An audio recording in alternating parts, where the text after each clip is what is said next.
अस्सलामु अलैकुम प्यारे दोस्तों, उम्मीद है आप सब खैरियत से होंगे और ईमान की बेहतरीन हालत में होंगे। आज की इस इबरतनाक और प्यारी वीडियो में हम बात करेंगे सब्र और शुक्र की, जो हर मोमिन की जिंदगी का सबसे बड़ा सरमाया है। रसूल इकराम खत्म उन नबीय्यीन हजरत मोहम्मद मुस्तफ़ा सल्लल्लाहु अलैहि वसल्लम की 3 ऐसी मुबारका हदीस सुनाएंगे जो मुश्किल वक्त में हमारे दिलों को सुकून देंगे। वीडियो को आखिर तक जरूर सुनिएगा। पहली हदीस मुबारक, सब्र का अजर। सहीह बुखारी की रिवायत है कि नबी करीम सल्लल्लाहु अलैहि वसल्लम ने इरशाद फरमाया, मोमिन को जब भी कोई तकलीफ, कोई बीमारी, कोई गम या यहाँ तक कि कोई कांटा भी चुभता है तो अल्लाह ताला उस तकलीफ के बदले में उसके गुनाहों को माफ फरमा देता है। सुबहान अल्लाह। देखिए हमारा रब कितना मेहरबान है। छोटी सी छोटी परेशानी पर भी हमारे गुनाह झड़ जाते हैं।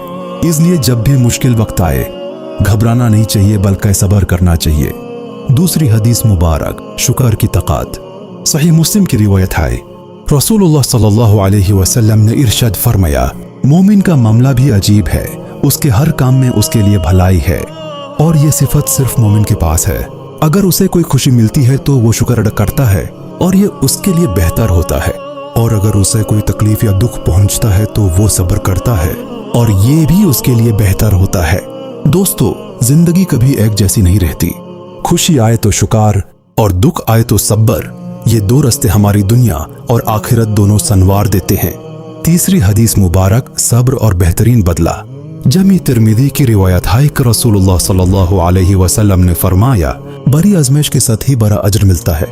जब अल्लाह ताला किसी कौम से मोहब्बत करता है तो उन्हें आजमाइश में मुब्तला करता है।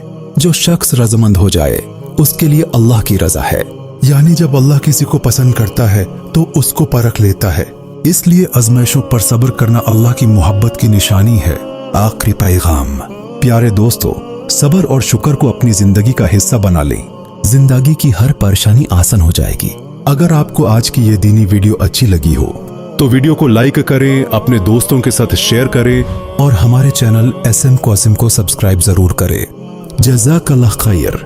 अल्लाह ताला आप सबको सब्र जमील अता फरमाए। अल्लाह हाफिज।